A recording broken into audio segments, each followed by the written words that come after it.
Lucas capítulo 1, versículos 68 al 79. Hoy quiero compartir con ustedes este tema, el Dios que adoramos. El Dios que adoramos. Es ese Dios por el cual estamos aquí, porque hemos venido para adorar al Señor. Así que quiero invitarles a leer la palabra del Señor. Si alguien no tiene una Biblia, por favor, extiéndela para que todos puedan leer la Biblia. Dice así la palabra del Señor: bendito el Señor, Dios de Israel, que ha visitado y redimido a su pueblo y nos levantó un poderoso Salvador. Diga Salvador. En la casa de David, su siervo, como habló por boca de sus santos profetas que fueron desde el principio, salvación de nuestros enemigos y de la mano de todos los que nos aborrecieron, para hacer misericordia con nuestros padres y acordarse de su santo pacto, del juramento que hizo Abraham, nuestro padre, que nos había de conceder que, librados de nuestros enemigos, sin temor les serviríamos. Verso 75, en santidad y en justicia delante de él todos nuestros días. Y tú, niño, profeta del Altísimo, serás llamado, porque irás delante de la presencia del Señor para preparar sus caminos, para dar conocimiento de salvación a su pueblo, para perdón de sus pecados, por la entrañable misericordia de nuestro Dios, con que nos visitó desde lo alto la aurora, para dar luz a los que habitan en tinieblas y en sombra de muerte, para encaminar nuestros pies por camino de paz. Oremos. Señor y Padre mío, te damos gracias por tu palabra bendita. Te pido, Señor, que tú nos sigas hablando con ella como lo has hecho hasta este momento. Que esa palabra no vuelva vacía en nuestros corazones. En el nombre de Jesús, amén y amén. Hermanos, hermanas, los antropólogos han advertido que la adoración es un anhelo universal. Es un deseo que Dios ha puesto en nuestro corazón, esa necesidad innata de vincularnos con Él, porque Él es nuestro creador, nuestro Señor. La adoración es tan natural como comer, como respirar. Por eso es que decimos que la adoración es más que música. La adoración es un estilo de vida. Cada día adorando al Señor y dándole lo mejor que tenemos para Él. Ahora, si no adoramos a Dios, encontraremos un sustituto para adorar. Si no adoramos a Dios, a alguien o a algo, vamos a terminar adorando. Y en último caso, el hombre termina adorándose a sí mismo. Se pone en el centro del mundo. Pero sabemos que nosotros no somos el centro. El centro es y será nuestro Dios. Amén. Por eso tú y yo estamos aquí, para adorarle a ese Dios. Dios nos creó con ese deseo. Y Jesús dice que el Padre busca que le adoren. El ser humano fue hecho para la adoración. Dios nos creó con ese deseo en nuestro corazón. Zacarías, al igual que María, nos recuerdan que esta época, hermanos, es una época de adoración. Me encantan estos servicios de Navidad porque nos enfocamos en la adoración al Señor. Nos enfocamos en darle toda la gloria y la honra a nuestro Señor. Hoy continuamos con nuestra serie navideña, Venid y adoremos.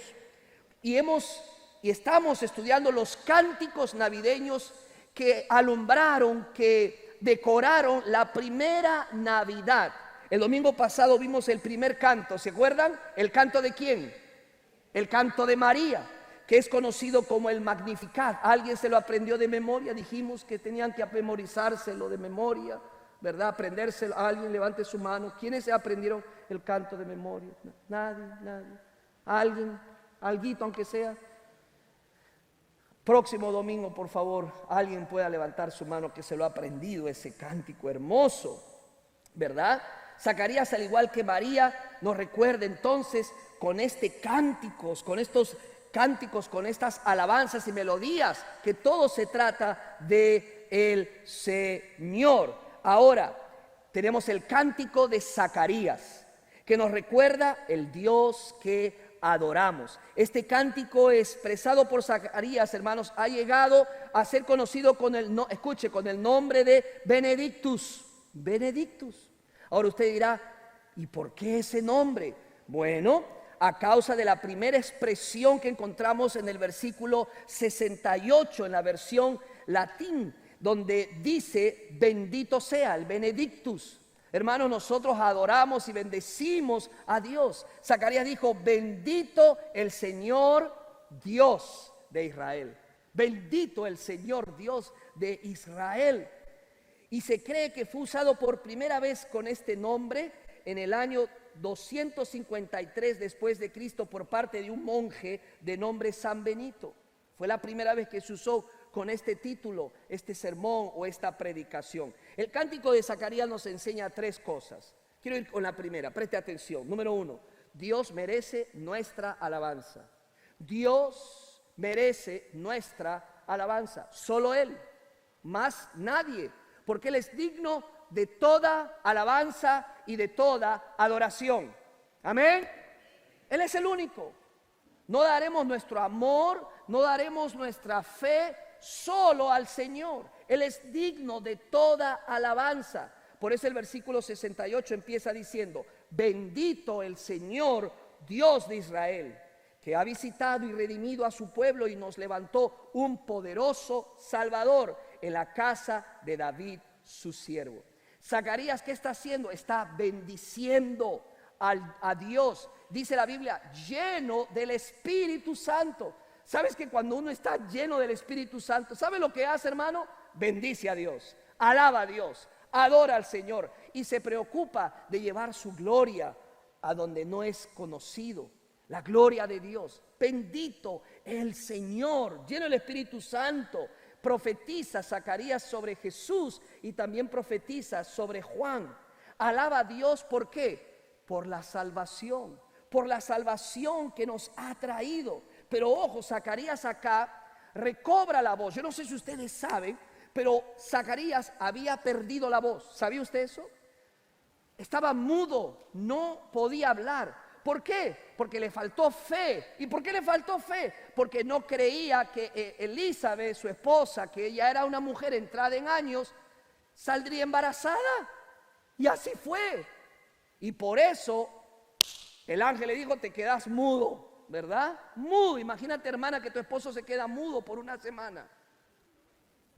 ¿Qué dijo? Gloria a Dios, dice el hermano. Mudo. 9 meses sin hablar. ¡Qué bárbaro! No podía decir nada Zacarías. Él era un sacerdote, pero se le fue la voz. Hermanos, yo no sé si usted alguna vez se le ha ido la voz. A mí se me ha ido una vez la voz. Tantos años predicando, enseñando. Tuve una situación en mi garganta, en las cuerdas vocales, y perdí la voz. Es una sensación terrible. No puedes cantar, no puedes leer la palabra en voz alta, no puedes hablar con otras personas. Zacarías estaba completamente mudo. Pues hermanos, en el capítulo 1, en este cántico, es la primera vez que él recobra la voz. Y es interesantísimo porque lo que hace de este cántico tan especial es que apenas Zacarías recobra la voz, ¿sabes qué hace? ¿Qué crees que hace? Adora a Dios, bendice a Dios, exalta a Dios.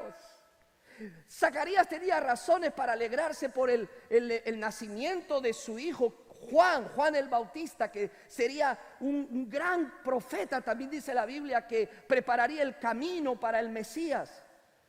Él tenía razones para alegrarse y decir, he recobrado la voz, ya puedo hablar con mi esposa, ya puedo hablar con ella. No, lo primero que hace de manera increíble Zacarías, una vez restablecida su voz, adora a Dios, dándole la gloria a Dios por la salvación. Y él dice en este cántico 3 cosas, resalta 3 verbos, 3 acciones de Dios. Dice, ha visitado, ha redimido y ha levantado un poderoso Salvador. Había estado mudo por 9 largos meses, recobra la voz y lo primero que hace es alabar a Dios por su salvación tan grande. En lugar de pensar en sí mismo, en lugar de pensar en su hijo, en lugar de pensar en sus intereses, lo único que está en su mente es la obra salvadora de Dios en su vida y en su pueblo. Hermano, Zacarías, por encima de su propio hijo, por encima de cualquier circunstancia, mira la alabanza de Dios, mira hacia Dios y lo alaba por lo que ha provisto para su pueblo, lo adora. Déjame decirte algo, hermano, hermana, pese a las circunstancias que nos embaten, pese a lo que sucede, por encima de todo está el reino de Dios. La palabra de Dios dice, buscad primeramente el reino de Dios y su justicia, y todo lo demás vendrá por añadidura. ¿Sabes cuál es el problema? Muchos cristianos se preocupan por las añadiduras y dejan a Dios de último. Por eso no ven la bendición en sus vidas. No ven la bendición en su economía. No ven la bendición en su matrimonio. No ven la bendición en su familia. ¿Por qué? Porque sus prioridades están incorrectas. Porque Dios está de último. Zacarías, ¿qué hace? Pone a Dios primero. Alaba a Dios y exalta y bendice a Dios.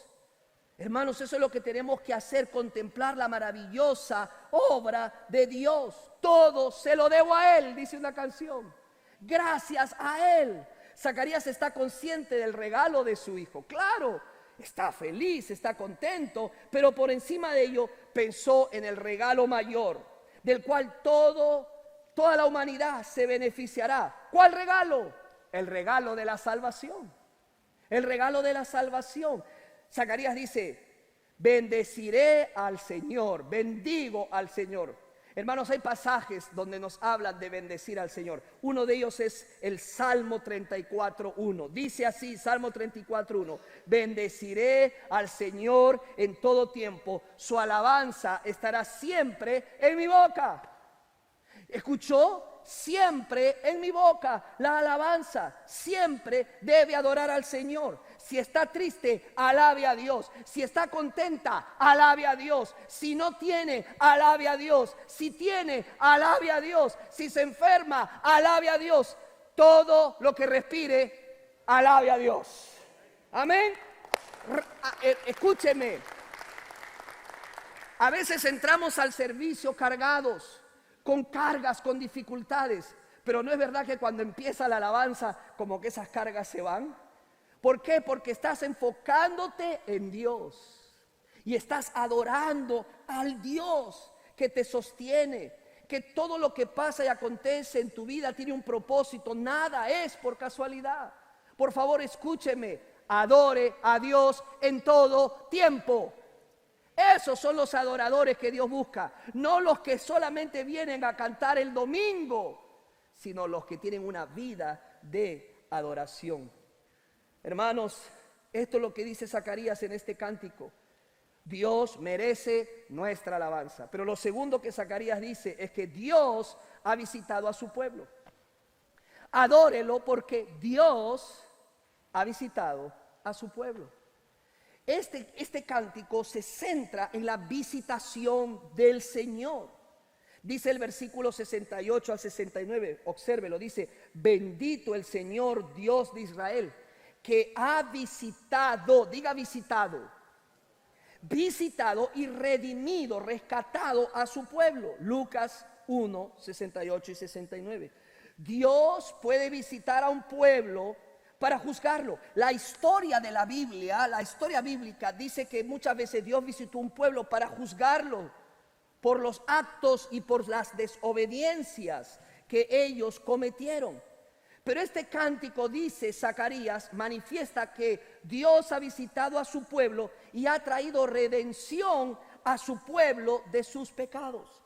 La palabra visitar es muy importante, resáltela, subráyela. Viene del verbo episketoima, pero esa palabra está relacionada con otra palabra que es episcopos. Escucha, episcopo o obispo en español. Dice que el obispo, el episcopo nos ha visitado. Ahora, cuando uno escucha la palabra obispo, piensa quizás en la iglesia episcopal, ¿verdad? Porque tienen obispos, que son como una especie de supervisores. esa es parte de su gobierno, pero en el mundo antiguo el obispo era el episcopos. La palabra, ahora, esto es bien importante, la raíz de esta palabra es escopos, es episcopos. Scopos es la palabra traducida en español para ver, para observar. De ahí que viene la palabra telescopio, ¿ok? O la palabra microscopio, o la palabra cistoscopio. Todos estos son elementos para poder ver mejor, para poder tener una mejor apreciación. Todos los tipos de visores que tenemos, y un visor es algo que usas para ver algo que normalmente no serías capaz de poder ver a simple vista. Por eso es que si queremos ver cosas diminutas, tenemos que recurrir al microscopio. ¿Se acuerdan cuando usaron el microscopio en los años de escolar? ¿Verdad? ¿Cuántos son del siglo pasado? Yo me acuerdo cuando me llevaban al laboratorio y me fascinaba el microscopio. Ponía mi ojo ahí y veía las cosas grandes que eran pequeñitas. O por ejemplo el telescopio para ver a grandes distancias las estrellas en el cielo, ¿verdad? Son visores, es un visor que te permite ver, que te permite apreciar, que te permite observar. Ahora agrégale el prefijo epi, y lo que tienes es entonces la palabra episcopos, ¿ok? En el mundo griego el episcopos era el general de los ejércitos y todas las tropas decían, ya viene el episcopos, y ese general venía a supervisar, ver y analizar cómo estaban las tropas, si estaban listas y preparadas para la batalla. Muchas veces venía ese episcopos y las tropas no estaban preparadas. Entonces, ¿qué venía? Juicio, reprimenda, ¿verdad? ¿Por qué no están listos? No están preparados. Muchas veces sí lo estaban, otras veces no lo estaban. Y las tropas estaban listas y si no, recibían duros castigos por este episcopos, porque venía a observar, a evaluar. Ahora, contempla lo que dice Zacarías, que dice la palabra del Señor, dice, y nos ha visitado. Dios nos ha visitado, pero esta visita no era para juzgar, esta visita no era para evaluar. Zacarías dice que esta visita es hecha para traernos un poderoso Salvador. Es una visita de misericordia para el pueblo, es una visita de gracia para el pueblo. El pueblo de Israel siempre estaba esperando que lo visitara Dios, pero siempre tenían ese temor, ¿verdad?, de esa visita, porque podría ser una visita de juicio. Y si ellos no estaban en orden, obedeciendo la palabra del Señor, haciendo cosas que no debían, se iban a sentir mal por esa visita. Pero también esperaban la visita misericordiosa de Dios, que viniera para visitarlos y los salvara. Y la palabra de Dios nos dice que Zacarías alaba a Dios porque ha traído un poderoso Salvador, dice la Escritura, ese poderoso Salvador. Aquí entonces Él está celebrando esa visita de misericordia, esa visita de amor. Hermano, hermana, amigo, amiga, Dios nos ha visitado en la persona de Jesucristo. Eso es lo que nosotros llamamos la encarnación. Dios se hizo hombre. Usted y yo no necesitábamos más educación si no hubiera mandado a un maestro. Usted y yo no necesitamos más políticos, estamos hasta por la coronilla con los políticos. El hombre necesitaba ¿qué? Salvación. ¿Y qué envía Dios? Un Salvador. ¿Quién es ese Salvador? Jesucristo el Señor. Oh hermanos, por más de 400 años Dios guardó silencio. No había profecía. Y en un momento dado, milagrosamente, se aparece el ángel y profetiza la venida de Jesucristo, el Mesías. El Mesías. Y luego Zacarías profetiza también y dice en su profecía, bendito el Señor Dios de Israel. Hermanos, yo no sé cuántos de ustedes, los que han tenido un trabajo secular, esperaban esa visita de ¿quién? Del dueño de la compañía. Y ese dueño venía e inspeccionaba y uno temblaba porque tenemos que hacer las cosas bien, ojalá que no nos reprenda, ojalá que no nos llame la atención. Lo peor que puede tener los empleados es que le visite el dueño de la compañía. Hermano, déjeme decirle algo. Dios no vino a juzgar esta vez. Dice Zacarías, ha venido a visitar a su pueblo en la persona de Jesucristo para salvarnos. Él vino para salvarnos, estuvo en medio nuestro para salvarnos. No hay, escucha, porque esto es el punto que quiero llegar con el mensaje. No hay salvación a no ser que Dios esté en medio nuestro. Amén. ¿Escuchó? No hay salvación si Dios no está en medio de su pueblo. Podemos tener hermosos templos. Escúcheme, hay iglesias que tienen templos mucho más grandes que estos. Hay iglesias que tienen templos mucho más pequeños que estos. Se puede tener mucho dinero, una linda comunidad de fe, lindos grupos pequeños de vida, como querramos llamarles, una buena estrategia de evangelismo y misiones. Podemos tener todo eso, pero si Dios no está en medio nuestro, jamás habrá victoria, jamás habrá salvación, jamás habrá conversión, porque solamente puede ser y puede suceder por la presencia de Dios con nosotros. Solo Dios, solo el poder de Dios. Por eso Zacarías adora a Dios, porque la salvación ha llegado. Escúchame, porque esto es sumamente importante. Asegurémonos que Dios está en medio nuestro. Asegurémonos que Dios está en medio de nuestras familias. Asegurémonos que Dios está en medio de nuestras vidas. Y si Dios está en medio de nosotros, ¿cómo sabemos que Dios está en medio nuestro? Dios está en medio nuestro donde su palabra es predicada, donde su palabra es obedecida, donde su palabra es proclamada, donde el evangelio es predicado y recibido, donde el evangelio es proclamado, donde Dios recibe toda la gloria. Amén.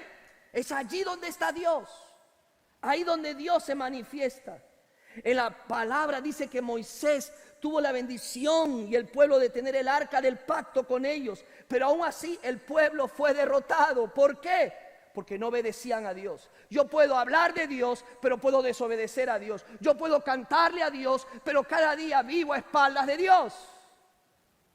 ¿Escuchó eso, hermano? Hay gente que dice, yo creo en Dios, pero viven como si no existiera Dios. No se trata de lo que yo digo. Jesús dijo, muchos me dirán aquel día, Señor, en tu nombre cantamos, en tu nombre oramos, en tu nombre salvamos, en tu nombre nos congregamos. ¿Y qué dijo Jesús? Apartados de mí, hacedores de maldad, nunca los conocí. Hermanos, estamos hablando de algo muy serio. Deseas que Dios esté contigo, deseas que Dios esté en tu familia, deseas que Dios esté en tu iglesia, deseas que Dios esté en todo lo que haces, deseas que Dios esté en tu ministerio, deseas que Dios prospere tu vida. Estudia la palabra de Dios, lee la palabra de Dios, obedece la palabra de Dios, vive en la verdad, proclama la verdad, enseña la verdad a tus hijos, vive por la palabra y vas a ver el obrar de Dios en tu vida, en tu familia. Jesús dijo, y conocerán la verdad, y la verdad os hará libres. ¿Dónde está la palabra de Dios en tu vida? ¿En qué lugar está la palabra de Dios en tu vida? Por favor, no sigamos diciendo, no tengo tiempo para la Biblia, porque tiempo todos tenemos el mismo tiempo, pero solamente aquellos que han puesto a Dios primero van a dedicarle tiempo a la palabra de Dios. ¿Quieres ver el obrar de Dios en tu vida? Abre la Biblia, lee la Biblia, porque esta Biblia es la palabra de Dios. Ahora, ¿por qué Dios nos visitó con gracia, con misericordia, trayéndonos la salvación a su pueblo? ¿Porque la merecíamos? ¿Qué piensan? ¿Lo hizo porque nos lo hemos ganado? ¿Lo hizo porque le hemos dicho y le hemos reclamado, trae la salvación a nuestras vidas? No, hermanos, ni lo hemos ganado, ni lo hemos pedido, ni lo hemos obtenido por mérito propio. ¿Sabes por qué Dios ha traído la salvación? Por su misericordia. Amén. Por su gracia, iglesia. Por su gracia y por su misericordia. Dice Lucas capítulo 1 en este canto, en el versículo 72 y 78, dice, para hacer misericordia con nuestros padres y acordarse de su santo pacto, por la entrañable misericordia de nuestro Dios, con que nos visitó desde lo alto la aurora. Esta es una maravillosa noticia, hermano. Dios viene a salvar a su pueblo, no porque lo merezcamos, no porque lo hayamos ganado, entiéndalo, hermano, es por la gracia de Dios que somos salvos y recibimos la salvación. Pero también Dios ha hecho honor y ha recordado su pacto que hizo con la casa de David y con Abraham, dice el cántico. ¿Qué significa, hermano, esto? La venida de Cristo fue el cumplimiento de las promesas hechas por Dios a David y a Abraham. A David Dios le prometió que de su descendencia vendría un rey cuyo reino no tendría fin, que en el trono de David se sentaría un rey justo, poderoso, que aseguraría la salvación de su pueblo para siempre, un rey que nadie puede derrotar y por lo tanto su salvación es invencible. La Biblia dice que nada ni nadie nos podrá separar del amor de Dios que es en Cristo Jesús, Señor nuestro. Ese es nuestro Dios, hermanos, un Dios lleno de misericordia. Pero también a Abraham se le prometió un Salvador, no solamente el Salvador de David, sino que vendría de la simiente de Abraham, el Mesías. No de las simientes, de la simiente de Abraham. ¿Cuál es esa simiente que bendeciría a todas las familias de la tierra? ¿Cuál creen que es esa simiente? Jesucristo. Él es la simiente de Abraham, que bendeciría todas las familias de la tierra. Es el regalo, hermanos, más hermoso de la salvación, el regalo gratuito de la salvación por su vida, muerte y resurrección de nuestro Señor Jesucristo. No hay un regalo más importante como ese, hermano, hermana. Lamentablemente, déjame decirle que va a llegar Navidad, muchas personas van a abrir regalos, pero van a perderse el regalo más importante, el regalo de la salvación. Yo recuerdo mucho, hermanos, una Navidad, pusimos los regalos al borde del arbolito como solemos hacer algunas familias. Se abrieron todos, pero no nos dimos cuenta que había un regalito en una cajita escondido detrás del árbol. Ahí se quedó por días. Nadie lo había visto. Ahí se quedó esperando para abrirse. Hermanos, la salvación es un regalo de Dios. ¿Cuántos dicen amén? Tú no te la has ganado, ni yo tampoco. Pero lo más triste de todo es que hay gente que la desprecia, no abre ese regalo. Es un regalo gratuito. La salvación es gratuita. ¿Me escuchó? Tú no puedes merecer la salvación. Aunque quisieras pagarla, no habría cómo hacerlo. Y número uno, porque ya fue pagada. Cristo la pagó con su sangre en la cruz del Calvario. Es gratuita. Hay que aceptarla, hay que recibirla. Es el regalo más importante de la Navidad. Y así lo anunciaron los santos profetas que fueron desde el principio, dice el versículo 70. Así que Zacarías en su cántico nos dice varias cosas. La primera, Dios merece nuestra alabanza. Número 2, Dios ha visitado a su pueblo. Y número 3, Dios ha traído la salvación. Dios ha traído la salvación. Qué bueno es nuestro Dios. En el versículo 69 dice así, léalo conmigo, capítulo 1, versículo 69. Y nos levantó un poderoso Salvador en la casa de David, su siervo. Dice un poderoso Salvador, al cual, dice el versículo 75, servimos en santidad y en justicia. Servimos en santidad y en justicia. Hermanos, Jesucristo es el poderoso Salvador. ¿Cuántos dicen amén? Dígale a la persona que está a tu lado, Él es el poderoso Salvador. Él es el poderoso Salvador. ¿Sabes que yo no estoy en contra hoy en día de cómo se acerca la gente a Jesús? Se le acercan con mucha confianza. Se les enseña a los jóvenes y se le dice, Jesús es tu mejor amigo, ¿sí? Jesús es tu mejor amigo. Está bien, no hay problema para mí con eso. Pero si solamente le decimos que Jesús es tu mejor amigo, el mensaje está incompleto. Porque no solamente Jesús es mi mejor amigo, sino que es el Santo de Israel. Es el Santo, 3 veces Santo. Jesucristo es Dios y Señor. Y merece mi respeto y mi adoración. merece que yo lo respete. Él es el único jefe que no solamente es jefe, sino que es amigo. ¿Cuántos tienen jefes aquí en sus trabajos? No les voy a preguntar si les cae bien o les cae mal. Jesús es nuestro jefe, pero es nuestro amigo. Solo no podemos verlo como jefe, solo no podemos verlo como amigo. Y eso hay que enseñarle a la juventud de hoy en día, a temer a Jesús, a tenerle reverencia, a valorarlo, a no una relación tan de confianza excesiva que a veces lo vemos como uno más. Jesús es un amigo más. Jesús no es un amigo más. Él es el amigo de amigos. Él es el Señor de señores. Él es el Dios altísimo, el creador de los cielos y la tierra. Él es aquel que algún día todos se postrarán delante de Jesucristo. Si no lo hacen en esta tierra, lo harán en la próxima vida y tendrán que rendirse delante del Señor. ¿Te has rendido a Jesucristo? ¿Le has recibido como tu Señor y Salvador personal? Zacarías dice en este canto, un poderoso Salvador. Zacarías adora a Dios, porque Dios nos ha dado un poderoso Salvador. Vino a dar su vida y rescatar a muchos, dice la palabra del Señor. En Juan 10:17 dice, Jesús dijo, escucha, yo pongo mi vida para volverla a tomar. Nadie me la quita, sino que yo la doy por mi propia cuenta. Tengo poder para ponerla y tengo poder para volverla a tomar.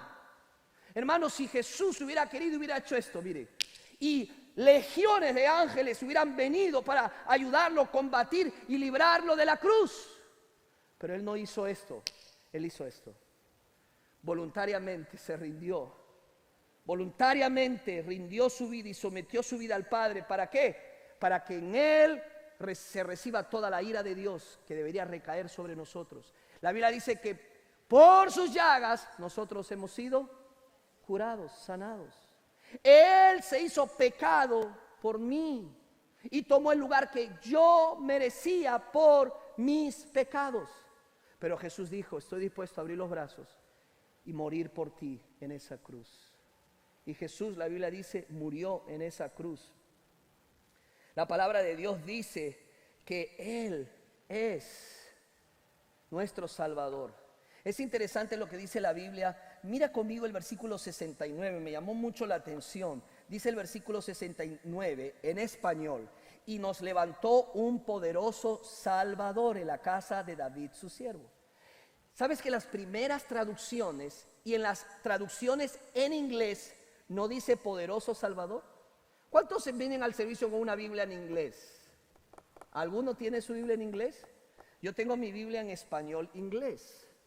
Y es interesante porque yo dije, ¿de dónde sale lo que estudiaba? Y decía, ¿y de dónde? Y aquí lo encontré. Mira lo que dice en el versículo 69 del capítulo 1. Dice, and has raised up a horn of salvation for us in the house of his servant David. The horn of salvation. El cuerno de salvación. Algunas traducciones dice el cuerno de salvación. Y dice, y nos levantó el cuerno de salvación. El cuerno de salvación. The horn. Búsquenlo en la Biblia en inglés. Lo va a encontrar así. No va a encontrar poderoso, sino horn. ¿Y qué es horn? Es lo que nosotros comúnmente hablamos y entendemos como que es un cuerno de salvación. Hermanos, es el cuerno de salvación de Israel. Los cuernos de un animal simbolizaban su fuerza, su poderío. ¿Usted ha visto una vez a un toro con sus cuernos? Da miedo, ¿verdad? Esos cuernos reflejan, simbolizan que están llenos de poder, ¿verdad? Tienen todo poder para pinchar a cualquiera, ni que te pongas allí si no sabes torear, ¿verdad? Porque ese cuerno es fuerte, representa fortaleza, representa vigor, representa todo lo que tú puedas imaginar de fortaleza. Pues ¿sabe lo que dice la palabra del Señor aquí? Dice, Él nos ha mandado el cuerno de salvación. El Mesías sería poderoso y libraría a la nación de sus enemigos. Solamente Jesucristo. ¿Sabe lo que dice Hechos 4:12? En ningún otro hay salvación, porque no hay otro nombre bajo el cielo dado a los hombres en que podamos ser salvos. ¿Escuchó? No sé si está escuchando lo que está diciendo. Dice, en ningún otro hay salvación. No hay nadie más que pueda salvarte. Ningún líder espiritual, ninguna religión te puede salvar. Dice la palabra del Señor, en ninguno hay salvación porque no hay otro nombre bajo el cielo en que podamos ser salvos. ¿Y quién es Él? Jesucristo. Amén. Jesucristo.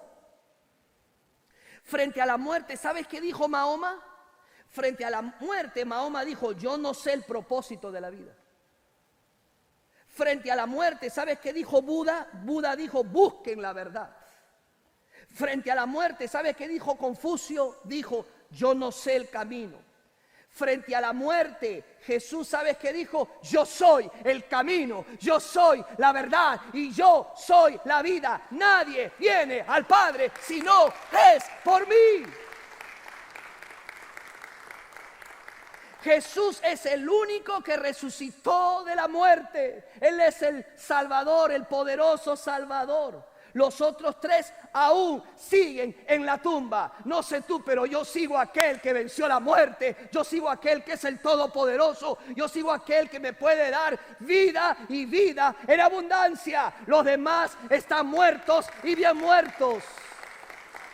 Cristo es el único que te puede dar vida y vida en abundancia. Ese poderoso Salvador, dice el versículo 71, los libra de nuestros enemigos. Dice, salvación de nuestros enemigos y de la mano de todos los que nos aborrecieron, dice la palabra del Señor. No son enemigos físicos, son enemigos espirituales. Ahora, si usted lee el Antiguo Testamento, Israel tenía enemigos físicos, pero cuando leemos el Nuevo Testamento, el Antiguo Testamento nos ayuda para aplicar los principios para defendernos de esos enemigos, que ahora son espirituales. Son espirituales y solo Jesús nos libra de nuestros enemigos. ¿Sabes cuáles son? Número 1, Satanás, el enemigo infernal. Óigame, ese es un enemigo. Es poderoso, pero no es todopoderoso. ¿Me escuchó? Ese es un primer enemigo. También tenemos el mundo, que es el enemigo externo. Créamelo, hermano, solamente vea las redes sociales y usted va a entender que vivimos en un mundo que le da la espalda completamente a Dios y a su palabra. Pero también tenemos el enemigo interno, que es el pecado. Ahora, déjeme decirle algo. Si tú no eres un cristiano genuino, eres esclavo de estos tres enemigos. No importa qué, escucha, no importa qué religión tengas, no importa a qué iglesia asistas, no importa qué ritos estés practicando, solo Jesús tiene la llave de la libertad. Solo Jesús te puede dar libertad. Solo Él y nadie más. Jesús es poderoso, Salvador, porque solo Él nos da la luz. ¿Sabe lo que dice Jesús? Yo soy la luz del mundo.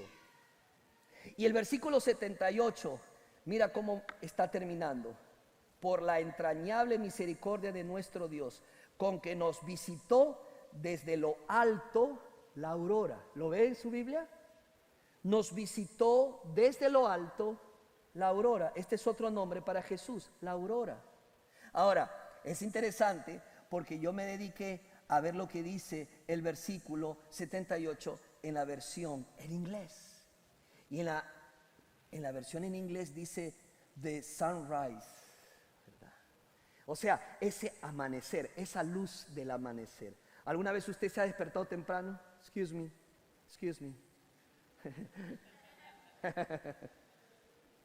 ¿A qué hora, pastor? ¿9? ¡Ay!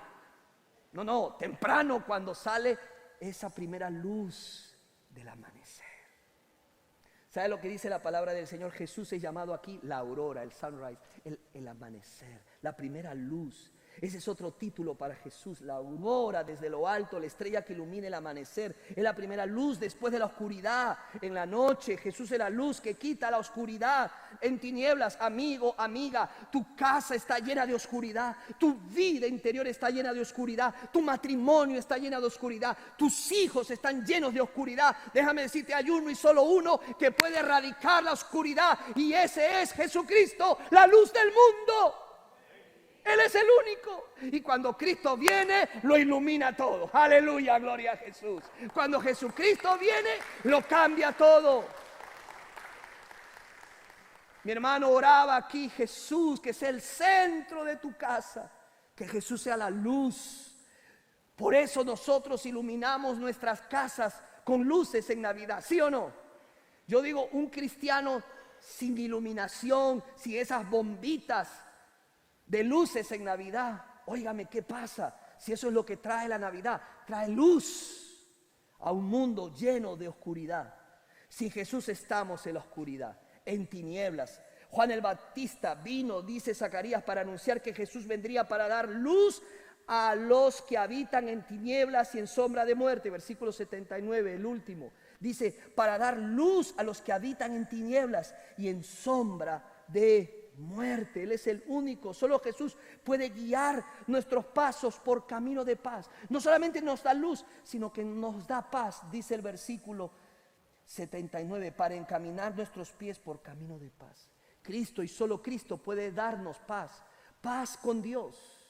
La primera paz. Hay varias paces. La primera, paz con Dios. Porque si no tengo paz con Dios, la otra opción, soy enemigo de Dios. Cristo vino para restablecer la comunión entre nosotros y nuestro Dios. Paz de Dios, que es otra cosa. A pesar de las crisis, a pesar de las dificultades, tengo paz. ¿Cuánta gente quisiera esa paz? No tienen, porque no tienen la paz, que es Cristo la paz.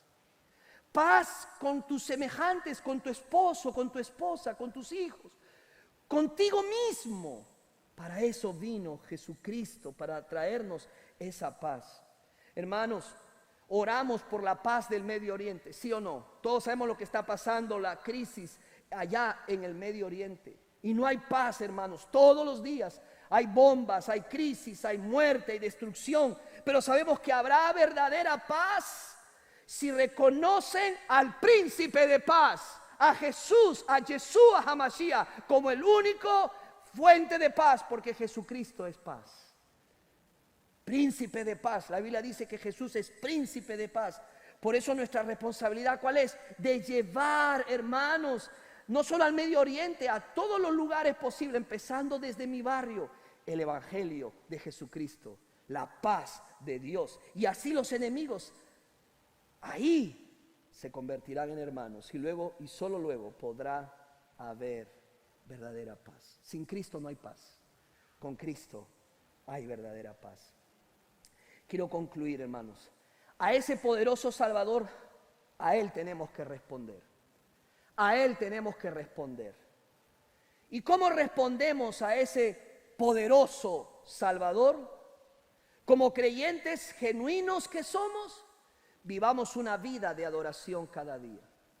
Que no solamente vivamos adorándole el domingo, sino cada día adorándole al Señor. Con nuestra conducta, con nuestros pensamientos, con leer la palabra, con orar, con involucrar. Mire, usted quiere adorar a Dios, sirva a Dios. Hay quienes aún todavía no sirven a Dios en esta iglesia. ¿Quieres ser un adorador que adore en espíritu y en verdad? ¿Sabes qué es darle gloria a Dios? Te voy a explicar qué es darle gloria a Dios. Darle gloria a Dios es darle un valor supremo por sobre todo y todos. Cuando yo digo, yo doy gloria a Dios, yo adoro a Dios, estoy poniéndolo por sobre todo en mi vida. Sobre todos. Entonces yo le doy mi amor a Él. Vivo para Él. Hago lo que hago para Él. Todo lo que hagas, hágalo para Él. Si trabajas, trabajas para Él. Si sirves, sirves para Él. Si eres un esposo, eres un esposo para Él. En Él vas a amar a tu esposa, a tus hijos. Esa es adoración. Adoración es un estilo de vida. Es más que estar cantando 2, 3 canciones. Empieza mañana tu vida de adoración. Alábale con tu propio corazón. Abre las escrituras, busca su presencia. Ahora, si no eres un creyente genuino, ¿cómo respondes al poderoso Salvador? Solo creyendo en el Evangelio. Recibe a Cristo como la aurora de tu vida, como la aurora de tu vida. Reconócelo y ríndete a Él como el único que puede rescatarte de esos enemigos que están llevando tu vida y tu familia al caos y la destrucción. Solo Él puede darte libertad de esos enemigos, del mundo, de Satanás, del pecado y de la ira venidera de Dios. Corre a Cristo, recibe la salvación de tu alma. En Juan 6:47 dice así: de cierto os digo, el que cree en mí, Jesús dijo, el que cree en mí tiene vida eterna y no pasará a condenación. Hermanos, cuando era joven, muy joven, mi familia estaba llena de tinieblas, de depresión, de angustia. Y yo miraba a la ventana y siendo joven decía: Dios, ¿cómo vamos a salir de esta oscuridad? Un día Cristo visitó mi casa y empezó a cambiar a cada uno de mi familia. Toda la tiniebla se fue, toda la depresión se fue, toda discordia se fue, porque la paz entró a mi casa. Cristo es la paz. ¿Quieres eso para tu vida? No dejes el regalo más preciado de la Navidad escondido en el árbol por otro año más. Recíbelo y hazlo tuyo, porque si rechazas al poderoso de la salvación, estás rechazando la misericordia y la fidelidad de Dios y la gracia de Dios y su pacto. No tendrás paz ni luz en tu vida. Ven a Cristo ahora. Él es la única respuesta sensata a la misericordia de Dios. Recuerda, Dios ha visitado a su pueblo en Cristo y ha traído salvación. Una salvación para todo aquel que cree en Él y le confiesa. Y ese es un motivo de adoración. Tú hoy puedes también adorarle por medio de Cristo. ¿Habrá alguien aquí que quiera decirle: Cristo, te recibo en mi vida como Señor y Salvador personal? Vamos a orar. Amado Padre Celestial, gracias te damos por tu bendita palabra. Señor, gracias porque tú, Señor, como dice la Escritura y este cántico navideño, tú eres el único que mereces toda la alabanza y la adoración. No le daremos a nadie más la alabanza y la adoración, porque tú eres el único que nos has rescatado del pecado, del mundo, de la vanidad de este mundo, Señor. Padre, te reconocemos que has visitado a tu pueblo con gracia y misericordia, que no merecemos la salvación, que no le hemos ganado, solo ha sido por tu gracia y por tu misericordia, Señor. Padre, gracias porque has traído la salvación en Cristo Jesús. Y tenemos a un Señor y Salvador que ha resucitado y ha vencido la muerte y a los enemigos de nuestras almas. Hoy somos libres en Cristo Jesús y tenemos paz y caminamos en un camino de paz, porque Cristo es nuestra paz y está en nuestras vidas. Señor, si hay alguien aquí que no te conoce, Señor, no permitas que pase una Navidad más sin que reciban el regalo más importante de la Navidad, que es la salvación de su alma, que se obtiene creyendo en Jesucristo como Señor y Salvador. Que esa oscuridad de su casa sea erradicada, que esa depresión y angustia sea eliminada cuando Cristo entre en esa vida, en ese hogar. Tú sabes quién está aquí desesperado por esa oportunidad. Acuérdate de tu pacto, Señor, y trae salvación. Si hay alguien aquí que quiere decirle a Jesús: Jesús, ten misericordia de mí. Mi vida es un caos. Mi vida está llena de tinieblas y de oscuridad. Necesito, Señor, acercarme a ti, reconocerte como mi Señor y mi Salvador. Allí donde estás, puedes levantar tu mano y decir: pastor, ore por mí. Yo quiero aceptar a Cristo en mi vida como mi Salvador y mi Señor personal. ¿Hay alguien aquí? Levanta tu mano si esa es tu decisión, podemos orar por ti. Hay alguien aquí, puede ser un joven, un niño, un adulto. Jesús murió por todos y cada uno de nosotros, pero tienes que decidirte, levantar tu mano y decir: aquí estoy, Jesús, perdona mis pecados, recibo la salvación de mi alma y prometo amarte, adorarte y servirte por el resto de mis vidas. ¿Hay alguien aquí? Levanta tu mano para poder orar por ti. Si hay alguien aquí, queremos hacerlo. Voy a dar una última oportunidad más. No quiero terminar este servicio sin darte esa oportunidad de aceptar a Cristo como Señor y Salvador de tu vida. Hermano, hermana, oren allí, porque esta es una decisión tan importante, porque tú y yo la hicimos hace muchos años y sabemos que es una lucha espiritual la que se está librando ahora, y que probablemente hay alguien aquí que el enemigo no quiere soltar, que está en tiniebla, en oscuridad, en desesperación, en depresión, y necesita la luz de Cristo en su vida, necesita la paz de Cristo, que es Jesús mismo. Una vez más, habrá alguien aquí que quiere decirle: Jesús, ten misericordia de mí, ten misericordia de mí, quiero recibirte como mi Señor y mi Salvador personal. ¿Habrá alguien aquí?